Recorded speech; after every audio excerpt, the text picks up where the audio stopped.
السلام علیکم ورحمۃ اللہ وبرکاتہ۔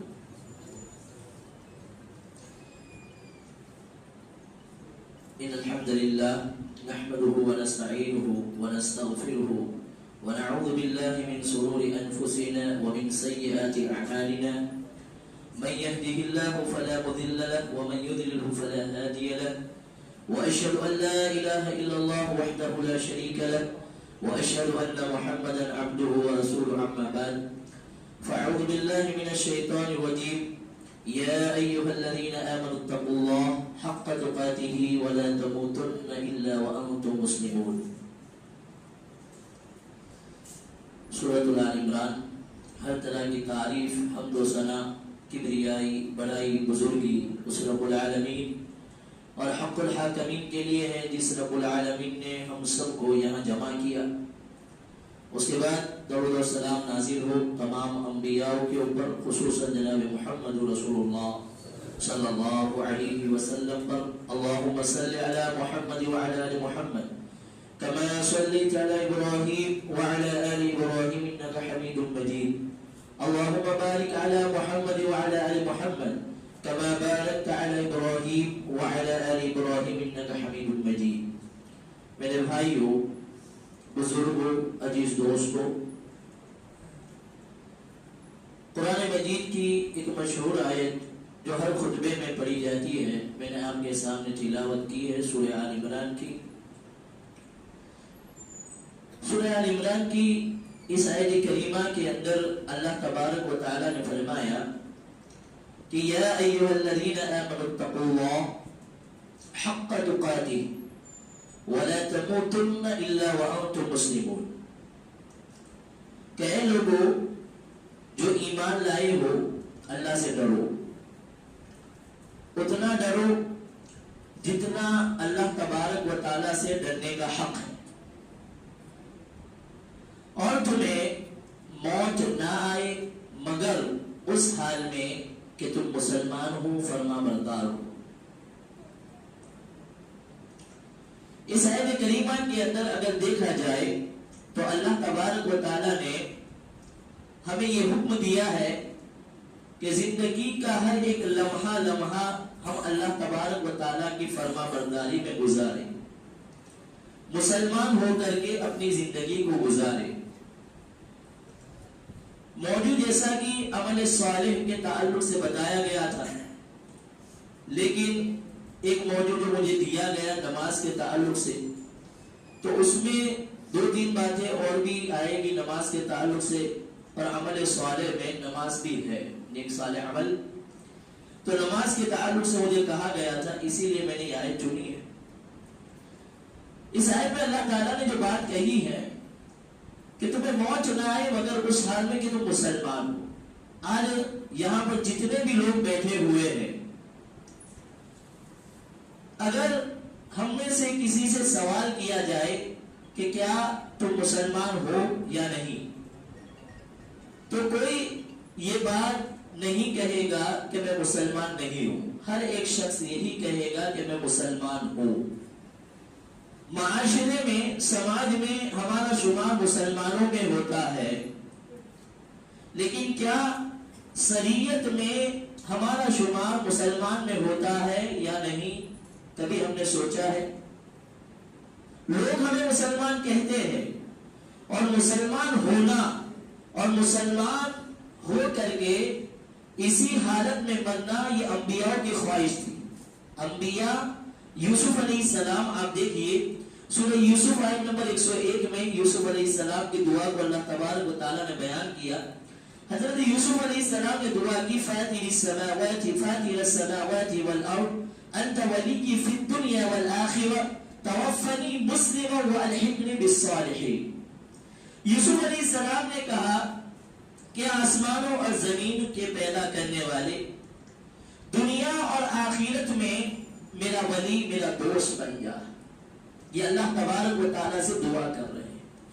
آگے انہوں نے دعا کی، توفنی مسلما والحقنی بالصالحین، کہ اللہ تو جب مجھے موت دینا تو اس حال میں دینا کہ میں مسلمان ہوں۔ حالانکہ نبی ہے اور دعا کیا کر رہے ہیں کہ اللہ تو مجھے موت دینا تو اس حال میں دینا کہ میں مسلمان ہوں اور ایسے لوگوں میں شمار کرنا جو نیک صالح ہیں. یہ انبیاء کی دعا تھی. یہ انبیاء دعا کرتے تھے.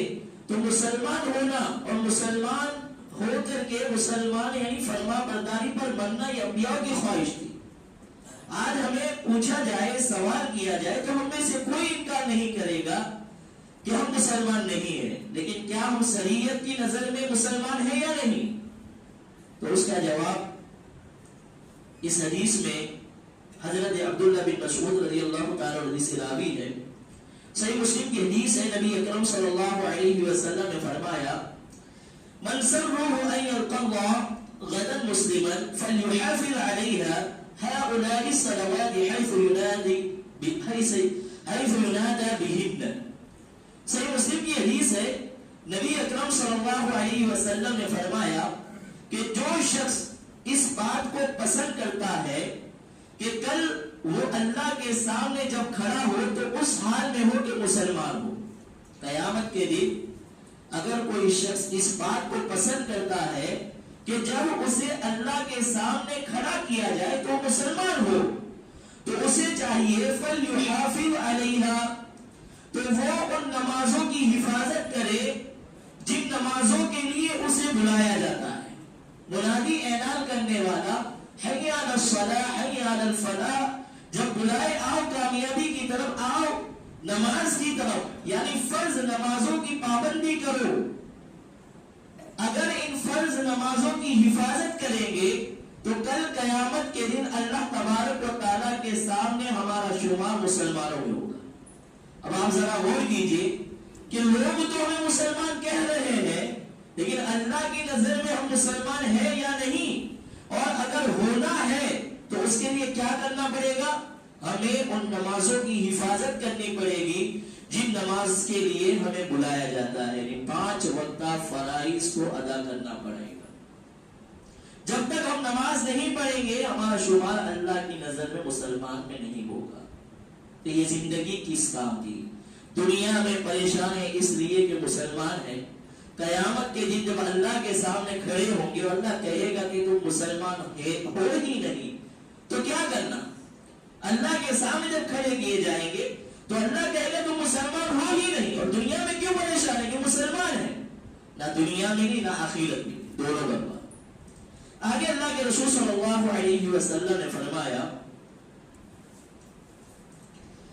کیونکہ اللہ تبارک و تعالیٰ نے تمہارے نبی اکرم صلی اللہ علیہ وسلم کو ہدایت کے بہت سارے طریقے بتلائے ہیں, اور اس میں سے ایک طریقہ ہدایت کا یہ بھی ہے کہ جب نماز کے لیے بلایا جائے تو مسجد میں آ کر کے با جماعت نماز کو ادا کرنا. یہ ہدایت کے طریقوں میں سے ہے. جو پیچھے رہنے والے ہیں ان کی طرح نہ ہو جاؤ جس طرح منافق رہتے ہیں. نمازوں سے پیچھے کون رہتا ہے؟ منافق رہتا ہے. اور جو اپنے گھروں میں نماز کو ادا کرتا ہے, نبی اکرم صلی اللہ علیہ وسلم نے فرمایا کہ اس شخص نے گمراہی کو اختیار کیا. وہ شخص گمراہ ہے جو اپنے گھروں کے اندر نماز کو ادا کرتا ہے, وہ شخص گمراہ ہے. میرے بھائیو, آپ ذرا غور کیجئے کہ صحابہ اکرام, اور اس حدیث میں بھی بتایا گیا کہ نمازوں سے پیچھے رہنے والا منافق ہوتا تھا. اسی صحیح مسلم میں صحابیوں کے تعلق سے کچھ باتیں آتی ہے کہ صحابی کہتے تھے کہ جب ہم میں سے کوئی شخص نماز سے پیچھے رہتا تھا بغیر کسی شرعی عذر کے, تو ہم سمجھتے تھے کہ اس میں نفاق آ گیا, منافق ہو چکا ہے. اگر ہم میں سے کوئی شخص بیمار بھی ہوتا تو وہ 2 ساتھیوں کے کندھوں کے اوپر اسے ہاتھ رکھ کر کے مسجد میں گھٹنوں کے بل گھسیٹ کر کے وہ نماز کے لیے آتا. یہ صحابی تھے کہ مسجد میں گھسیٹ کر کے گھٹنوں کے بل بھی آ رہے ہیں, 2 ساتھیوں کے کندھوں پہ ہاتھ رکھ کر کے بھی آتے تھے, اور نماز سے وہی شخص پیچھے رہتا تھا جو منافق ہوتا تھا. تو اس حدیث کے اندر میرے بھائی بتایا گیا ہے کہ جو شخص نمازوں کو چھوڑے گا, نمازوں کی پابندی نہیں کرے گا, وہ شخص گمراہ ہے. اسی طریقے سے ہم میں سے باہر سے بہت سارے لوگ یہاں پر جتنے بھی بیٹھے ہوئے ہیں الحمدللہ سب کے سب توحید پرست ہیں, اور ہم سب یہ کہتے بھی ہیں کہ ہم قرآن اور حدیث کے اوپر عمل کرنے والے ہیں. یہ ہمارا دعویٰ ہے کہ ہم قرآن اور حدیث کے اوپر عمل کرنے والے ہیں. ہم اہل الحدیث ہیں. ہمارے ایک ہاتھ میں قرآن دوسرے ہاتھ میں حدیث ہے. لیکن کیا یہ دعویٰ جو ہم نے کیا ہے ہم اپنے دعوے کے اوپر سچے ہیں یا نہیں؟ سورہ اعراف کی آیت نمبر 117 بتا دی ہے ہمیں. اللہ تبارک و تعالیٰ نے فرمایا وَالَّذِينَ يُمَسِّكُونَ بِالْكِتَابِ وَأَقَامُوا الصَّلَاةَ إِنَّا لَا نُضِيعُ أَجْرَ الْمُصْلِحِينَ. اللہ تبارک و تعالیٰ نے فرمایا اور جو لوگ کتاب کو مضبوطی سے پکڑتے ہیں، تھامتے ہیں اللہ کی کتاب کو. ہم میں سے ہر ایک شخص یہ کہتا ہے کہ ہم اللہ اس کے رسول کی بات کو ماننے والے. جو اللہ کی کتاب کو مضبوطی سے تھامنے والے ہیں، پکڑنے والے ہیں، وہ کیا کرتے ہیں؟ اللہ تبارک و تعالیٰ نے فرمایا وہ نماز کو قائم کرتے ہیں. تو سب سے پہلی چیز کہ اگر ہم یہ دعویٰ کرتے ہیں کہ ہم قرآن اور حدیث کے اوپر عمل کرنے والے ہیں تو کیا ہم اپنے اس دعوے میں پورے ہیں یا نہیں؟ اس کی کیا دلیل ہے؟ تو اس کی دلیل یہ ہے کہ اگر کوئی شخص یہ دعویٰ کرے کہ اس کے ایک ہاتھ میں قرآن ایک ہاتھ میں حدیث ہے تو وہ انسان نمازی ہوگا اور اپنی زندگی میں نماز کو کبھی نہیں چھوڑے گا. اب ہم سوچ لیں کہ ہمارا دعویٰ جو ہم نے کیا ہے وہ کی بنیاد ہے اس دلیل کی بنیاد کے اوپر کہ اللہ نے فرمایا کہ جو اللہ کی کتاب کو مضبوطی سے تھامتے ہیں وہ اقام الصلاۃ و نماز کو قائم کرتے ہیں. ایک اور چیز میرے بھائیوں کہ نماز ایک ایسی چیز ہے کہ آدمی اگر کوئی گناہ کرتا ہے، کچھ بڑے بڑے گناہ بتائے گئے، مثال کے طور کے اوپر جب آدمی شراب پیتا ہے تو اس کی نماز قبول نہیں. جب آدمی شراب پیتا ہے تو اس کی نماز قبول نہیں. اسی طریقے سے آپ دیکھ لیجئے نبی اکرم صلی اللہ علیہ وسلم نے فرمایا کہ جب کوئی شخص کسی کاہن یا جادوگر کے پاس جائے اور اس سے سوال کر لے، اس کی بات کو مان لے، سوال کرے اس سے، تو اس کی 40 دن کی نمازیں قبول نہیں ہوتی. بہت سارے آپ گناہ کو دیکھیں گے تو نبی اکرم صلی اللہ علیہ وسلم نے کہا کہ اس کی نماز قبول نہیں. شراب پیے گا نماز قبول نہیں، کاہن کے پاس جائے گا کہا نماز قبول نہیں. وجہ کیا ہے؟ نماز کو آگے کیوں رکھا گیا؟ وجہ یہ ہے کہ نماز اگر درست نہیں ہے تو انسان کے تمام اعمال درست نہیں ہوں گے. نماز اگر درست ہے تو تمام اعمال درست. اور نبی اکرم صلی اللہ علیہ وسلم نے اس نماز کو عقیدہ توحید کے بعد دوسری بنیاد بتایا. مشہور حدیث صحیح بخاری کی بنی الاسلام علی خمس شہادت اللہ الہ الا اللہ وان محمد رسول اللہ اقام الصلاۃ. عقیدہ توحید کے بعد دوسری جو بنیاد ہے اسلام کی وہ نماز ہے. اگر یہ بنیاد ہی صحیح نہیں ہے تو ہماری عمارت کیسے صحیح ہوگی؟ اگر یہ درست نہیں تو ہمارے اعمال درست نہیں. نبی اکرم صلی اللہ علیہ وسلم نے اسی لیے فرمایا ان اول ما يحاسب به العبد يوم القيامة من عمله صلاته. قیامت کے دن اعمال میں سب سے پہلے اگر کسی اعمال کا حساب لیا جائے گا تو نماز. جس کی نماز درست نکلی اس کے تمام اعمال درست، اور جس کی نماز سمجھ لو فاسد نکلی تمام اعمال اس کے فاسد. نماز درست تمام اعمال درست. اسی لیے آپ دیکھیے بڑے بڑے گناہ آدمی جب کرتا ہے تو اس کی نماز قبول نہیں ہوتی، اس کی عبادتیں قبول نہیں ہوتی. عبادت میں سب سے اہم عبادت نماز، اللہ رد کر دیتا ہے. تو لہذا اگر کوئی شخص یہ دعویٰ کرتا ہے کہ وہ اللہ اس کے رسول کو مانتا ہے اور اس کے ہاتھ میں اللہ کی کتاب اور محمد رسول اللہ صلی اللہ علیہ وسلم کی حدیث ہے تو اسے چاہیے کہ وہ اقام الصلاۃ نماز کی پابندی کرے. اسی طریقے سے قیامت کے دن نماز ایک نجات کا ذریعہ ہے. ہمارے لیے نجات بنے گی ہماری نمازیں. قیامت کا منظر تو ہم جانتے ہیں کہ کس طرح کا ہوگا. آدمی یہ دھوپ برداشت نہیں ہوتی، جو جہنم کی سانس ہے، جہنم کی آگ کو کیسے برداشت کرے گی؟ اور سورج جب 1 میل کے فاصلے کے اوپر آ جائے گا، قیامت کے دن وہ گرمی برداشت کیسے ہوگی؟ جب یہ دھوپ ہمیں برداشت نہیں ہو رہی، آدمی کیا کرے گا؟ تو قیامت کے دن یہ نجات کا ذریعہ بنے گی۔ نبی اکرم صلی اللہ علیہ وسلم نے فرمایا من حافظ علیها كانت له نورا وبرهانا ونجاة يوم القيامة ومن لم يحافظ عليها لم تكن له نورا ولا برهانا ولا نجاة وكان يوم القيامة مع قارون وفرعون وهامان وأبي بن خلف۔ نبی اکرم صلی اللہ علیہ وسلم نے فرمایا کہ جو شخص نمازوں کی حفاظت کرے گا وہ قیامت کے دن اس کے لیے نور بن کر کے آئے گی، نجات بن کر کے آئے گی، نور بن کر کے آئے گی۔ آپ دیکھ لیجئے کہ پل صراط کے راستے سے ہمیں گزرنا ہے، اور پل صراط کے راستے میں اگر کوئی روشنی ہمارے لیے کام آئے گی، ایک نماز کی روشنی، یہی نماز کی روشنی۔ سورہ حدید میں ایمان والوں کی کچھ باتیں اللہ تعالیٰ نے بیان کی ہے کہ ایمان والے جب پل صراط سے گزریں گے تو جو بے ایمان ہوں گے، مشرک ہوں گے، وہ کیا کہیں گے؟ تھوڑی دیر رک جاؤ، ہمارا انتظار کرو تاکہ ہم تمہاری روشنی میں اس راستے کو پار کریں۔ نماز نور ہوگی، نجات کا ذریعہ بنے گی قیامت کے دن ہمارے لیے۔ اور نبی اکرم صلی اللہ علیہ وسلم نے ان لوگوں کو جو لوگ اندھیروں میں چل کر کے مسجد کی طرف آتے ہیں، بشر المسائل فی الطرق، نبی اکرم صلی اللہ علیہ وسلم نے بشارت دی، انہیں خوشخبری سنائی جو عشاء کی نماز پڑھنے کے لیے مسجد میں چل کر کے آتے ہیں، فجر میں مسجد میں آتے ہیں، جماعت کے ساتھ نماز ادا کرتے ہیں۔ نبی اکرم صلی اللہ علیہ وسلم نے فرمایا ان لوگوں کو خوشخبری دے دو، ان لوگوں کو سنا دو خوشخبری جو لوگ مسجد میں اندھیروں میں چل کر کے آتے ہیں، کل قیامت کے دن یہ چل کر کے آنا، نماز کو پڑھنا تمہارے لیے ایک مکمل نور ہوگا، اللہ کی طرف سے مکمل نور دیا جائے گا قیامت کے دن ہمیں۔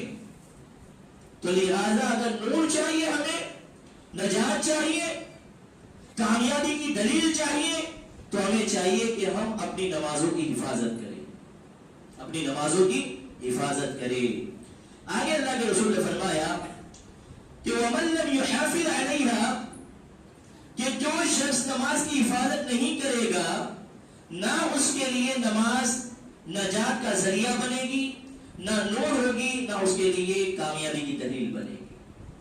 حتیٰ کہ نبی اکرم صلی اللہ علیہ وسلم نے فرمایا ایسے لوگ مع قارون و حامان و فرعون، ایسے لوگ جو بے نمازی ہوں گے، کل قیامت کے دن حامان، قارون، فرعون کے ساتھ کھڑے کیے جائیں۔ ایک چیز غور کیجئے کہ قیامت کے دن کچھ لوگ ایسے بھی ہوں گے جنہیں پہچان لیا جائے گا، ان کے گناہوں کی وجہ سے انہیں سزا دی جائے گی۔ جیسا کہ متکبر لوگ ہوں گے، تکبر کرنے والے، وہ چوٹیوں کی مانی جائیں گے، لوگ دیکھ لیں گے دنیا کے اندر یہ تکبر کرنے والے تھے، دھوکہ دینے والے، ان کی پیٹھ کے اوپر اللہ نے جھنڈا گاڑا ہوگا کہ یہ دھوکے باز تھے دنیا میں۔ اسی طریقے سے کچھ لوگ ایسے بھی ہوں گے کہ جو اللہ کے عرش کے سائے کے نیچے ہوں گے۔ تو مشہور حدیث ہے کہ 7 طرح کے لوگ اللہ تبارک و تعالیٰ کے عرش کے سائے میں ہوں گے۔ تو اسی طرح اس حدیث میں بتایا گیا ہے کہ بے نمازی، اس کی پہچان کیا ہوگی؟ بے نمازی کو کل قیامت کے دن قارون، فرعون، حامان کے ساتھ کھڑا کیا جائے۔ کیا ہم یہ چاہتے ہیں کہ ہم قارون، حامان، فرعون کے ساتھ کھڑے ہو، ہمارا انجام ان لوگوں کے ساتھ ہو؟ ہم دعویٰ کرتے ہیں کہ ہم محمدی ہیں، ہم اللہ کے رسول کے امتی ہیں، لیکن کھڑے کن کے ساتھ ہوں گے؟ بے نمازی، قارون، فرعون، حامان کے ساتھ۔ اسی طریقے سے جو لوگ نمازوں کی حفاظت کرنے والے ہیں، نمازوں کو ادا کرنے والے ہیں، وہ لوگ محمد رسول اللہ صلی اللہ علیہ وسلم کے ساتھ ہوں گے۔ اس کے تعلق سے ایک حدیث آتی ہے، مشہور حدیث ہے، جس کے راوی حضرت ربیعہ بن کعب اسلمی رضی اللہ تعالی عنہ ہے۔ حضرت ربیعہ بن کعب اسلمی رضی اللہ تعالیٰ عنہ نبی اکرم صلی اللہ علیہ وسلم کے لیے وضو کا پانی مسواک لایا کرتے تھے۔ نبی اکرم صلی اللہ علیہ وسلم نے ایک مرتبہ ان سے کہا سل مانگ، جو مانگنا چاہو، جو سوال کرنا چاہو مانگو۔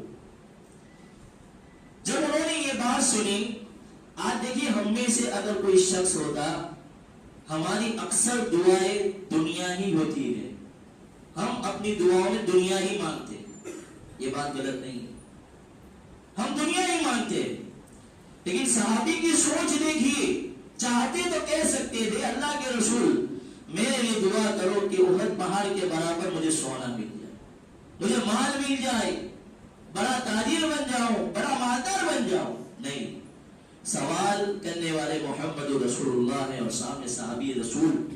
اب جواب سنیے، جب انہوں نے سنا کہ ماں جو مانگنا چاہتے ہو، انہوں نے کہا اسألک مرافقتک فی الجنہ۔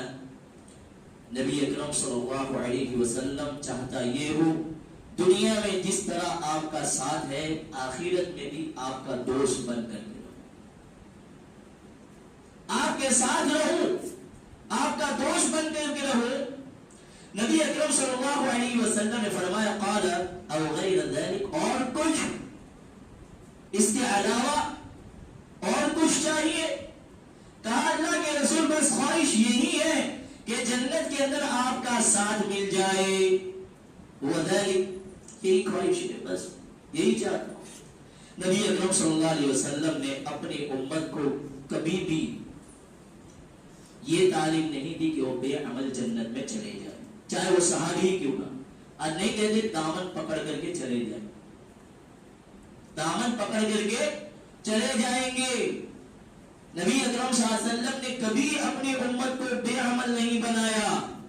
صحابی آپ دیکھیے سوال کر رہے اللہ کے رسول مانگو، کیا مانگا؟ جنت میں آپ کا ساتھ چاہیے۔ نبی اکرم صلی اللہ علیہ وسلم نے کہا فَإِنِّي عَلَى نَفْسِكَ بِكَثْرَةِ السُّجُودِ، کثرت سے سجود میں میرا ساتھ دو، کثرت سے نوافل نماز کا اہتمام کرو، فرائض تو ادا کرتے ہی ہو، نوافلوں کا بھی اہتمام کرو، یہ چیز تمہیں جنت میں میرا ساتھ دلائے گی۔ بے عمل نہیں بنایا کسی کو کہ آدمی ایسے ہی جنت میں چلا جائے، آدمی کا عمل اسے جنت میں لے جائے، چاہے کوئی بھی کیوں نہ۔ اللہ کے رسول صلی اللہ علیہ وسلم کا ساتھ چاہیے۔ ہم سوچ لیں کہ ہم کیا چاہتے ہیں، کیا ہمارا شمار قارون، فرعون، حامان کے ساتھ ہو، یا پھر ہم کل قیامت کے دن محمد رسول اللہ صلی اللہ علیہ وسلم کے ساتھ کھڑے ہو، ان کے ہاتھوں حوض کوثر کا پانی پیے اور جنت میں چلے جائے؟ ہم کیا چاہتے ہیں؟ اگر ہم چاہتے ہیں کہ اللہ کے رسول صلی اللہ علیہ وسلم کا ساتھ ملے تو ہمیں چاہیے کہ ہم نمازوں کی حفاظت کریں، اگر نہیں کریں گے تو قارون، فرعون، حامان کے ساتھ ہمارا انجام ہوگا۔ اسی طریقے سے میرے بھائیوں، قرآن مجید آپ پڑھیں گے تو جو بے نمازی ہوں گے کل قیامت کے دن اس سے بڑا ذلیل کوئی نہیں ہوگا۔ بے نمازی اس سے بڑا ذلیل اللہ کے سامنے قیامت کے دن کوئی نہیں ہوگا۔ وجہ کیا ہے؟ قرآن مجید سورہ قلم میں اللہ تبارک و تعالیٰ نے کچھ نقشہ کھینچا ہے ان لوگوں کا۔ اللہ فرماتا ہے یوم یکشف عن ساق ویدعون الی السجود فلا یستطیعون خاشعۃ ابصارهم ترهقهم ذلہ وقد كانوا يدعون الى السجود وهم سالمون۔ جس دن پنڈلی کھول دی جائے گی، پنڈلی کھول دی جائے گی اور انہیں سجدے کے لیے بلایا جائے گا۔ جب اللہ پنڈلی کھولے گا تو تمام کے تمام لوگ سجدے میں گر جائیں گے، لیکن ایک بے نمازی ہوگا وہ سجدہ نہیں کر سکے گا، سجدہ نہیں کر سکے گا۔ اب کیا ہوگا؟ خاشعۃ ابصارهم ترهقهم ذلہ، ان کی نگاہیں جھکی ہوئی ہوگی قیامت کے دن مارے ضلالت کے۔ دیکھیے کتنے ذلیل ہوں گے بے نام، ایسے جھک کر کے کھڑے ہوں گے، آنکھیں اٹھا کر کے دیکھنے کی بھی ہمت نہیں ہوگی، ایسے ذلیل۔ کیوں؟ سارے لوگ سجدے میں ہیں اور ایک بے نمازی سجدہ نہیں کر پا رہا اور ذلت کے مارے اپنی نگاہوں کو ایسے جھکا کر کے کھڑا ہے اللہ کے سامنے۔ وجہ کیا ہے؟ جب دنیا میں وہ صحیح سالم تھے، تندرست تھے، جب انہیں بلایا جاتا تھا آؤ نماز کی طرف، آؤ عبادت کی طرف، صحیح سالم ہونے کے باوجود انہوں نے سجدہ نہیں کیے، اس وجہ سے کل قیامت کے دن اللہ تعالیٰ ان کو توفیق نہیں دے گا کہ ان کی کمر ساتھ دے سکے۔ تو اس سے پہلے میرے بھائیوں کہ ہمارا اس طرح سے انجام ہو، ہم دنیا کے اندر نمازوں کی حفاظت کریں۔ اس سے بڑا ذلیل کوئی نہیں ہوگا کہ اللہ کے سامنے سجدہ نہیں کر پائیں گے بے نماز، ایسی ذلت۔ اسی طریقے سے میرے بھائیوں، اگر ہمیں اللہ تبارک و تعالیٰ کی مدد چاہیے تو ہمیں نمازی بننا پڑے گا۔ آج مسلمان پریشان ہیں، تکلیفوں میں ہیں، ہر طرف سے مسلمانوں کے اوپر حملے ہو رہے ہیں، مسلمان نشانے کے اوپر ہے۔ اللہ کی مدد کب آئے گی؟ اللہ ہماری مدد کب کرے گا؟ آپ دیکھیے صحابہ کے بھی حالت ہم سے زیادہ خطرناک تھے۔ مکہ کے حالات آپ پڑھیے، کیسے کیسے ظلم ان کے اوپر کیے گئے، لیکن اللہ تبارک و تعالیٰ نے اس نازک گھڑی میں، حالت بڑے نازک، ظلم کیے جا رہے ہیں۔ خباب بن ارت، آپ ان کی زندگی پڑھیے، ان کی کمر سے گوشت نامی کوئی چیز باقی نہیں تھی، ہڈیاں نظر آتی تھی، اتنا ظلم کیا جاتا۔ لیکن اللہ تعالیٰ نے کیا کہا؟ اللہ تبارک و تعالیٰ نے انہیں نصیحت کی، کفو ایدیکم، کہ اپنے ہاتھوں کو روکے رکھو، اپنے ہاتھوں کو روکے رکھو، کسی کے ساتھ لڑائی جھگڑا مت کرو، اگر کوئی کچھ تم پر کر رہا ہے اپنے ہاتھوں کو روکو، کفو ایدیکم۔ اچھا اب کرنا کیا ہے؟ ہاتھ کو تو روک کے رکھنا ہے، اب ہم کیا کریں؟ تو اللہ نے فرمایا وَأَقِيمُوا الصَّلَاةَ وَآتُوا الزَّكَاةَ، نماز کو قائم کرو اور لوگوں کی مدد کرو۔ یہ دو کام کرنے ہیں، نماز قائم کرو، زکات دو، غریبوں کی مدد کرو، یہ دو کام کر لو گے اللہ کی مدد آئے گی، اللہ کی مدد آئے گی۔ یہ نازک گھڑی میں اللہ مسلمانوں کو حکم دے رہا ہے، کفو ایدیکم، اپنے ہاتھوں کو روکے رکھو، لڑو مت، کسی کو کوئی جواب نہ دو، صرف اللہ کی عبادت کرو، اللہ کی مدد آئے گی۔ تو لہٰذا آج اگر ہم چاہتے کہ اللہ کی مدد آئے تو ہمیں چاہیے میرے بھائیوں کہ ہم نماز کو قائم کریں اور وہ کام کریں جو لوگوں کو فائدہ پہنچانے والے ہو۔ اسی طریقے سے قیامت کے دن ایک بے نمازی اس کی شفاعت کرنے والا، سفارش کرنے والا قیامت کے دن کوئی نہیں ہوگا، اگر کر بھی لے تو اس کی شفاعت اس کے حق میں قبول نہیں کی جائے گی۔ یہ بے نمازی کا انجام ہے۔ آج ہم کہتے ہیں کہ اللہ کے رسول صلی اللہ علیہ وسلم کی شفاعت ہمیں نصیب ہو، لیکن بے نمازی کی شفاعت بھی قبول نہیں ہوگی۔ قرآن مجید کے اندر اللہ تبارک و تعالیٰ نے نقشہ کھینچا ہے بے نمازیوں کے تعلق سے، ما سلککم فی سقر قالوا لم نک من المصلین ولم نک نطعم المسکین وکنا نخوض مع الخائضین وکنا نکذب بیوم الدین حتی اتانا الیقین فلا تنفعهم شفاعة الشافعین۔ جنتی جہنمیوں سے پوچھیں گے، کیا پوچھیں گے؟ کہ تمہیں جہنم میں کیوں ڈالا گیا، کیا وجہ ہے، کیوں ڈالا گیا؟ کیا کہیں گے؟ ہم نمازی نہیں تھے، نماز نہیں پڑھتے تھے، قالوا لم نک من المصلین ولم نک نطعم المسکین، ہم مسکینوں کو کھانا نہیں کھلاتے تھے۔ اچھا، اور ایک بات جو آج مسلمان میں نوجوان اکثر کون سی باتیں؟ بیہودہ باتیں، پولیٹکس، مسجد میں پروگرام ہو، دروس ہو، قرآن کی تلاوت ہو، قرآن کی تفسیر ہو، ہمارے پاس بیٹھنے کے لیے وقت نہیں۔ یہاں پر جتنے بھی لوگ آئے ہیں اللہ ان کا بیٹھنا قبول کرے، آمین۔ کیسے کتنے لوگ ایسے ہیں جو لوگ نہیں آئے اور فالتو باتوں میں اپنے وقت گزار رہے ہیں۔ ابھی پولیٹکس پہ بات کرو، چائے کے ٹھیلے کے اوپر رات گزر جائے گی، فجر ہو جائے گی، اذان ہوگی، سنیں گے، لیکن نماز کی توفیق نہیں۔ تو ایسی بحثوں میں الجھے ہوئے ہیں جس کا ان سے کوئی تعلق نہیں، دنیا کے اندر کوئی تعلق نہیں، بیہودہ باتیں، اور ایسی باتوں میں مشغول رہتے ہیں وہ لوگ۔ پھر آگے وَكُنَّا نُكَذِّبُ بِيَوْمِ الدِّينِ، وہ جھٹلاتے ہیں قیامت کے دن کو، حتی اتانا الیقین، یہاں تک کہ ان کے پاس موت آ جائے گی، یقین آ جائے گا۔ کیا ہوگا؟ کل قیامت کے دن جب یہ بے نمازی کھڑے ہوں گے تو ان کی شفاعت کرنے والا کوئی نہیں ہوگا، ان کی شفاعت قبول نہیں کی جائے گی۔ اگر شفاعت کر بھی دی جائے تو ان کی شفاعت قبول نہیں کی جائے۔ یہ بے نمازی کا انجام ہے۔ کل قیامت کے دن بے نمازی کی کوئی سفارش کرنے والا نہیں ہوگا۔ فَمَن تَنفَعُ شَفَاعَةُ الشَّافِعِينَ، کوئی سفارش ان کے حق میں قبول نہیں کی جائے گی۔ تو لہٰذا میرے بھائیوں، ہم یہ چاہتے ہیں کہ قیامت کے دن نبی اکرم صلی اللہ علیہ وسلم ہمارے لیے سفارشی بنے اور ہمارے حق میں سفارش کرے۔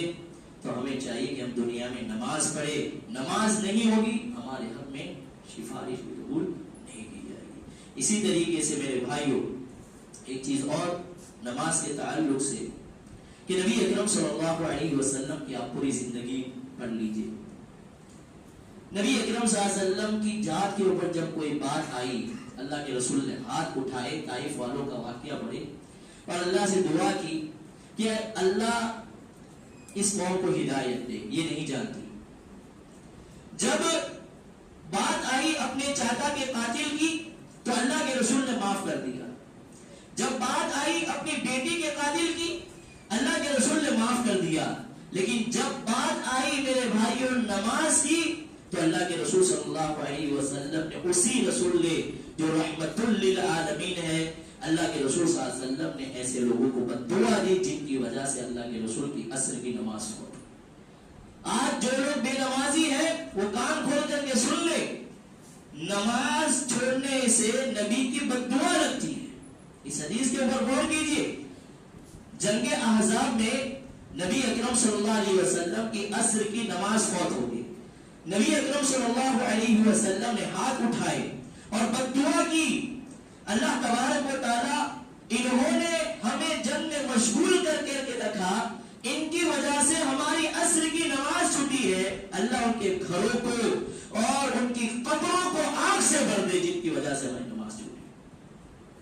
اور وہ حدیث مشہور ہے، جس نے عصر کی نماز کو جان بوجھ کر کے چھوڑا اس کے مال کو اللہ برباد کر دے، اس کا مال ہلاک ہو جائے۔ آپ غور کیجئے کہ جو شخص نماز کو فوت کرے گا، نبی کی بددعا ہے، اس نبی کی جو رحمت للعالمین ہے، اپنی ذات کے اوپر جب بات آئی اللہ کے رسول نے معاف کر دیا، لیکن نماز کے بارے میں بات آئی اللہ کے رسول نے ہاتھ اٹھا کر کے بددعا دی ہے۔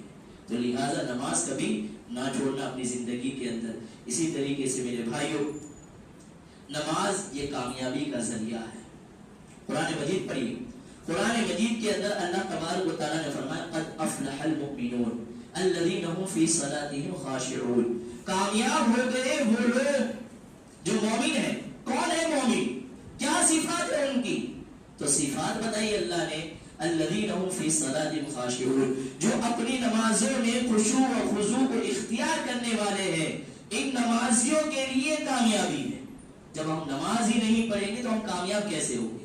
اسی طریقے سے جو لوگ نمازی ہے اللہ تبارک و تعالیٰ انہیں عزت کے ساتھ جنت میں داخل کرے گا۔ قرآن مجید میں اللہ نے فرمایا الذین هم علی صلاتهم داعمون، کہاں ہے نمازی جو نمازوں کو ادا کرنے والے تھے؟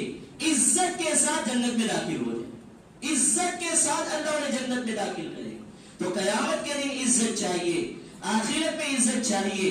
اللہ تبارک و تعالیٰ ایسے لوگوں کو کہے گا کہاں ہے وہ نمازی، کہاں گئے؟ انہیں عزت کے ساتھ جنت میں جگہ، انہیں داخل کرو۔ تو لہٰذا نماز کی پابندی کرے۔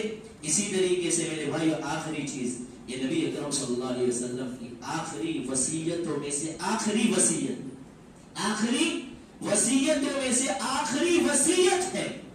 آپ پڑھیے کہ اللہ کے رسول صلی اللہ علیہ وسلم کا آخری وقت، اور اللہ کے رسول صلی اللہ علیہ وسلم بار بار کیا کرے؟ الصلاۃ الصلاۃ، کہ اے میرے ساتھیوں، اے میرے صحابہ، کیا تم نے نماز کو پڑھا؟ کیا تم نے نماز کو پڑھا؟ آپ حدیث کے اوپر غور کیجیے۔ حضرت عائشہ رضی اللہ تعالیٰ عنہ فرماتی ہے نبی اکرم صلی اللہ علیہ وسلم کی بیماری زیادہ بڑھ چکی تھی، رات کا وقت، عشاء کا وقت تھا، نبی اکرم صلی اللہ علیہ وسلم بڑے بیمار تھے اور صحابہ انتظار کر رہے تھے کہ اللہ کے رسول آئے اور اللہ کے رسول صلی اللہ علیہ وسلم ہمیں نماز پڑھائیے۔ تو اللہ کے رسول صلی اللہ علیہ وسلم کی آنکھ جب کھلی، اللہ کے رسول صلی اللہ علیہ وسلم نے پانی منگوایا۔ پانی منگوانے کے بعد اللہ کے رسول صلی اللہ علیہ وسلم نے غسل کیا، اور غسل کرنے کے بعد اللہ کے رسول صلی اللہ علیہ وسلم جیسے ہی کھڑے ہوئے بے ہوش ہو کر کے گر گئی۔ حضرت عائشہ رضی اللہ تعالیٰ عنہ فرماتے ہیں کہ نبی اکرم صلی اللہ علیہ وسلم کا جب ہوش آیا، آنکھیں کھلی، تو اللہ کے رسول نے کیا کہا؟ ہم ینتظرونک، اللہ کے رسول صلی اللہ علیہ وسلم نے کیا کہا؟ اصل الناس، کیا لوگوں نے نماز پڑھ لی؟ حضرت عائشہ رضی اللہ تعالیٰ عنہ نے کہا اے اللہ کے رسول ہم ینتظرونک، اے اللہ کے رسول آپ کا انتظار کیا جا رہا ہے، آپ کب کھڑے ہوئے اور کب آپ ہمیں نماز پڑھائیں؟ اللہ کے رسول صلی اللہ علیہ وسلم کھڑے ہوئے، پھر غسل کے لیے پانی منگوایا، پھر غسل کیا، پھر غسل کرنے کے بعد جب آگے بڑھنے کی کوشش کی پھر بے ہوش ہوئے، پھر اللہ کے رسول صلی اللہ علیہ وسلم کا ہوش آیا، پھر سوال کیا کیا لوگوں نے نماز پڑھ لی؟ حضرت عائشہ رضی اللہ تعالیٰ عنہ کہتے ہیں اللہ کے رسول آپ کا انتظار ہو رہا ہے کب آپ آئے اور لوگوں کو نماز پڑھائے، یہاں تک کہ تیسری مرتبہ نبی اکرم صلی اللہ علیہ وسلم نے وضو کا پانی منگوایا، اللہ کے رسول صلی اللہ علیہ وسلم نے غسل کیا، واپس کھڑے ہوئے، نماز کے لیے آگے بڑھنے کے لیے گئے، پھر بے ہوش ہوئے، پھر کھڑے ہوئے، کہا اصل الناس، کیا لوگوں نے نماز کو ادا کر لیا؟ ہم ینتظرون، اے اللہ کے رسول آپ کا انتظار کیا جا رہا ہے۔ جب اللہ کے رسول صلی اللہ علیہ وسلم کو لگا کہ حالات ساتھ نہیں دے رہی، حالت بڑی کمزور ہو چکی ہے، اللہ کے رسول نے کہا اے ابو بکر آگے بڑھو اور لوگوں کو نماز پڑھاؤ۔ یہ آخری وقت تک اللہ کے رسول صلی اللہ علیہ وسلم جستجو عبادت میں کس طرح سے تھی، آخری دم تک بار بار کھڑے ہو رہے، بار بار کہہ رہے نماز پڑھی، بار بار کھڑے ہو رہے، بار بار کہہ رہے نماز پڑھی۔ افسوس ہے میرے بھائیوں کہ ہم اپنے آپ کو مسلمان کہتے ہیں اور نبی اور رسول جو معصوم الخطا ہے، اللہ نے ہر گناہ معاف کر دیا، باوجود اس کی عبادتوں میں کیسی جستجو۔ عبادت نماز ہماری زندگی بھر ہونی چاہیے اللہ کی، ایسا نہیں کہ رمضان آئے نماز دیکھ لیں، اکثر حال یہی مسلمانوں رمضان آتا ہے نمازی بن جاتے، پھر 11 مہینے وہی مسجدوں سے گول ہو جاتے، ایک مہینہ مسجد فل، 11 مہینہ گول ہو جاتی ہے۔ اور آج ہماری نمازیں کیسی ہے؟ 8 کی کھانٹ کی 360 کی، بس جمعہ کی نماز، جنازے کی نماز اور عید کی نماز، اور وہ بھی اس لیے پڑھ رہے تاکہ سماج میں رہنا ہے، لوگ کیا کہیں گے، لوگ کیا کہیں، عید کی بھی نہیں پڑھتا۔ اور آپ نبی کو دیکھیے، اللہ کے رسول رات کے وقت نماز پڑھ رہے، آخری وقت میں نماز پڑھ رہے، آخری وقت صحابہ کو نصیحت کر رہے، اور ایڑیاں سولی جا رہی ہے رات کو نماز پڑھنے سے۔ کیا کہہ رہے ہیں کہ میں اللہ کا شکر گزار بندہ نہ بنوں؟ اللہ نے سارے گناہ معاف کر، اللہ کے رسول اتنی جستجو کیوں؟ کہا میں اللہ کا شکر گزار بندہ نہ بنوں۔ تو لہٰذا میرے بھائیوں، نبی اکرم صلی اللہ علیہ وسلم کی آخری وصیتوں میں سے وصیت ہے الصلاۃ، نماز کو پڑھو، وما ملکت ایمانکم، اپنے غلاموں کے ساتھ نرمی کرو۔ اس وصیت کے اوپر وہی لوگ عمل کریں گے جو محب رسول ہے، جو اللہ اور اس کے رسول کو ماننے والے ہیں۔ میں نے جیسے بتایا کہ جس کا دعویٰ ہے اللہ اور اس کے رسول کو ماننے کا، جو کہتا ہے کہ میں اللہ کی کتاب اور اللہ کے رسول کی بات کو مانتا ہوں، تو اسے چاہیے وہ اقام الصلاۃ، وہ نماز کو قائم کرے۔ اللہ تعالیٰ ہم سب کو کہنے سننے سے زیادہ عمل کرنے والا بنائے۔ جو بے نمازی ہے اللہ انہیں نمازی بنا دے۔ یہاں پر کتنے لوگ بیٹھے ہوئے ہیں، دیکھو، عزم کرو کہ ہم اللہ کی عبادت کریں گے۔ کب تک؟ فسبح بحمد ربک وکن من الساجدین واعبد ربک حتی یأتیک الیقین۔ یہ نبی کو حکم دیا گیا ہے کہ اس وقت تک اللہ کی عبادت کرنے جب تک یقین نہ آ جائے، موت نہ آ جائے۔ اور میں نے آیت جو پہلی آیت جو پڑھی وہ یہی تھی کہ اے لوگوں جو ایمان لائے ہو، اللہ سے ڈرو اور تمہیں موت نہ آئے مگر اس حال میں کہ تم فرما بردار ہو۔ آج سے عزم کرو میرے بھائیو، یہاں بیٹھے ہوئے مسجد میں، اللہ کا گھر ہے، عزم کرو کہ زندگی میں جب تک جئیں گے ہم اللہ کی عبادت کرتے ہوئے جئیں گے، اور مریں گے تو بھی اللہ کے وفادار بن کر کے مریں گے انشاءاللہ۔ کرو گے یا نہیں؟ موت کا کوئی بھی بھروسہ نہیں، کب آ جائے کوئی بھروسہ نہیں ہے۔ تو اس حال میں جاؤ کہ نماز پڑھ رہے ہو، سجدے میں ہو، مسجد میں ہو، قرآن کی تلاوت میں ہو، اس طریقے سے جاؤ۔ یہ دنیا تو چند دن کی ہے، ہمیشہ کی زندگی آخرت کی، اس کی تیاری کرو تو ہمیں موت نہ آئے مگر اس حال میں کہ ہم فرما برداری میں اللہ کی ہر وقت فرما برداری کرتے رہے، یقین آنے تک ہم اللہ کی عبادت کرتے رہے۔ اللہ تعالیٰ ہم سب کو توفیق دے اس کی عبادت کرنے کی۔ جو پریشان ہے اللہ ان کی پریشانی کو دور کر دے، جو تکلیفوں میں مبتلا ان کی تکلیفوں کو دور کر دے، جو قرض دار ہے ان کی قرض کی ادائیگی میں آسانی کر دے، جو بیمار ہے اللہ ان کی بیماری میں شفائے کلی شفائے کاملہ عطا کرے۔ یہاں پر جتنے بھی لوگ جمع ہوئے ہیں اللہ تبارک و تعالیٰ ان کے آنے کو قبول کرے، جنہوں نے اس پروگرام کو بنایا ہے اللہ ان کی محنتوں کو قبول کرے۔ اللہ تبارک و تعالیٰ جو لوگ اس دنیا سے چلے گئے اللہ تعالیٰ تو ان کی مغفرت کرے، جو مومن تھے اللہ تو انہیں جنت الفردوس کے اندر جگہ دے۔ ہمارے رب تو ہمیں جب تک اس دنیا میں زندہ رکھنا، ایمان کے ساتھ رکھنا،